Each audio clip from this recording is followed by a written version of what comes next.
Nurmala.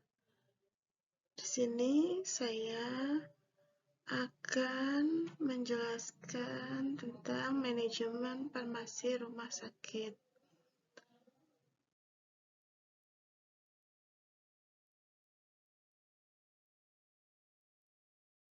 Manajemen farmasi adalah proses kegiatan yang dilaksanakan di bidang farmasi untuk mencapai tujuan tertentu. Standar pelayanan kefarmasian adalah tolak ukur yang dipergunakan sebagai pedoman bagi tenaga kefarmasian dalam menyelenggarakan pelayanan kefarmasian sesuai dengan PMK nomor 58 tahun 2014, yaitu Keputusan Menteri Kesehatan sebelumnya adalah nomor 197 tahun 2004. Praktek pelayanan kefarmasian merupakan kegiatan yang terpadu dengan tujuan untuk mengidentifikasi, mencegah, dan menyelesaikan masalah obat dan masalah yang berhubungan dengan kesehatan. Ruang lingkup pelayanan farmasi di rumah sakit adalah yang pertama ada administrasi dan pengelolaan, lalu ada pimpinan dan staf, fasilitas dan peralatan, kebijakan dan prosedur, pengembangan staf dan program pendidikan, lalu yang terakhir evaluasi dan pengendalian mutu. Pelayanan kefarmasian adalah suatu bentuk pelayanan kepada pasien yang dilakukan secara langsung dan secara bertanggung jawab, yang berkaitan dengan sediaan farmasi, alat kesehatan, dan bahan medis habis pakai dengan tujuan untuk meningkatkan kualitas hidup pasien. Instalasi farmasi rumah sakit adalah suatu bagian atau unit atau divisi atau fasilitas di rumah sakit tempat penyelenggaraan semua kegiatan pekerjaan kefarmasian yang ditujukan untuk keperluan rumah sakit itu sendiri. Lalu pekerjaan kefarmasian yang dimaksud adalah kegiatan yang menyangkut pembuatan, pengendalian mutu, sediaan farmasi, pengelolaan perbekalan farmasi, atau perencanaan, pengadaan, penerimaan, penyimpanan, distribusi, pencatatan, pelaporan, pemusnahan atau penghapusan, pelayanan resep, pelayanan informasi obat, konseling, farmasi klinik di ruangan.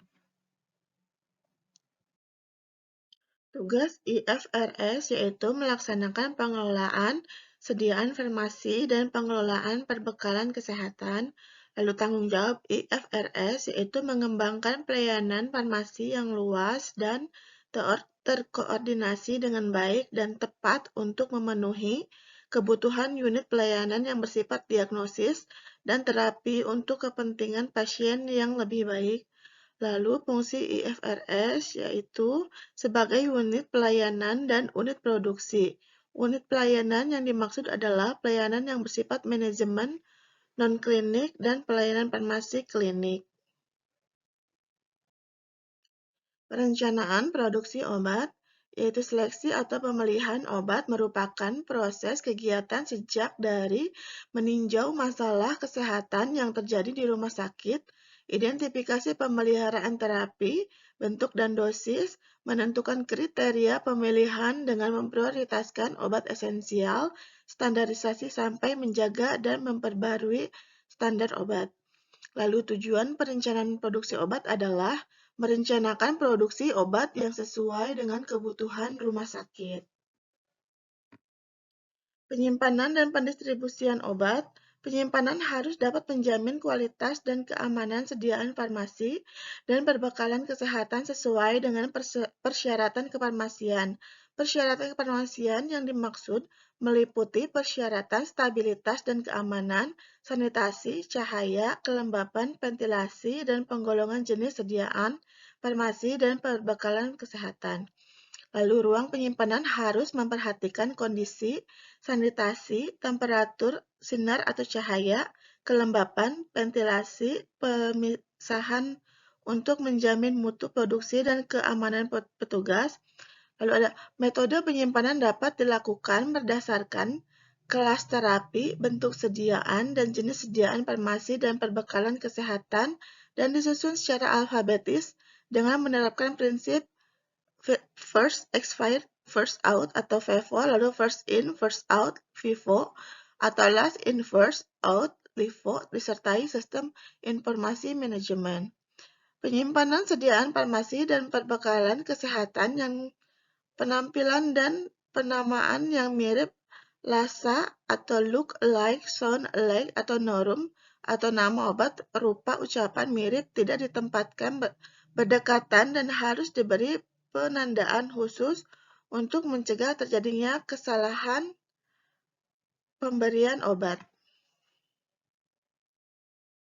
Pendistribusian. Distribusi merupakan suatu rangkaian kegiatan dalam rangka menyalurkan atau menyerahkan sediaan farmasi dan perbekalan kesehatan dari tempat penyimpanan sampai kepada unit atau pelayanan atau pasien dengan tetap menjamin mutu, stabilitas, jenis, jumlah, dan ketepatan waktu.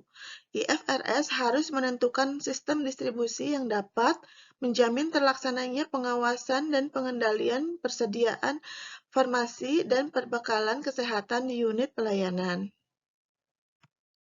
Asuhan kefarmasian atau pharmaceutical care adalah tanggung jawab langsung farmasis pada pelayanan yang berhubungan dengan pengobatan pasien dengan tujuan mencapai hasil yang ditetapkan yang memperbaiki kualitas hidup pasien. Asuhan kefarmasian tidak hanya melibatkan terapi obat, tapi juga keputusan tentang penggunaan obat pada pasien. DRPS atau Drug Related Problems adalah suatu peristiwa atau keadaan yang menyertai terapi obat yang aktual atau potensial bertentangan dengan kemampuan pasien untuk mencapai outcome medik yang optimal. Kategori DRPS yaitu yang pertama ada indikasi yang tidak diterapi, pemilihan obat yang salah, dosis subterapi, gagal dalam menerima obat, overdosis, reaksi obat merugikan, interaksi obat, penggunaan obat tanpa indikasi. Lalu, fungsi asuhan kefarmasian yaitu mengidentifikasikan DRP yang potensial dan aktual, memecahkan DRP yang aktual, mencegah DRP yang potensial. Pengkajian pelayanan resep. Resep merupakan bentuk permintaan tertulis untuk disediakannya obat kepada pasien dari dokter atau dokter gigi, kepada apoteker dalam bentuk tulisan di kertas atau paper atau melalui elektronik. Pelayanan resep dimulai dari penerimaan, pemeriksaan ketersediaan, pengkajian resep, penyiapan sediaan farmasi, alat kesehatan, dan bahan medis habis pakai, termasuk peracikan obat, pemeriksaan penyerahan disertai pemberian informasi. Pada setiap tahap alur pelayanan resep dilakukan upaya pencegahan terjadinya kesalahan pemberian obat atau medication error. Lalu pemakaian obat tidak rasional yang terdapat dalam resep memberikan manfaat yang didapat tidak sebanding dengan kemungkinan risiko yang disandang pasien atau biaya yang harus dikeluarkan. Pengkajian resep dilakukan dengan tujuan untuk mencegah terjadinya kelalaian pencantuman informasi, penulisan resep yang buruk, dan penulisan resep yang tidak tepat. Dampak dari kesalahan tersebut sangat beragam, mulai yang tidak memberi risiko sama sekali hingga terjadinya kecacatan atau bahkan kematian.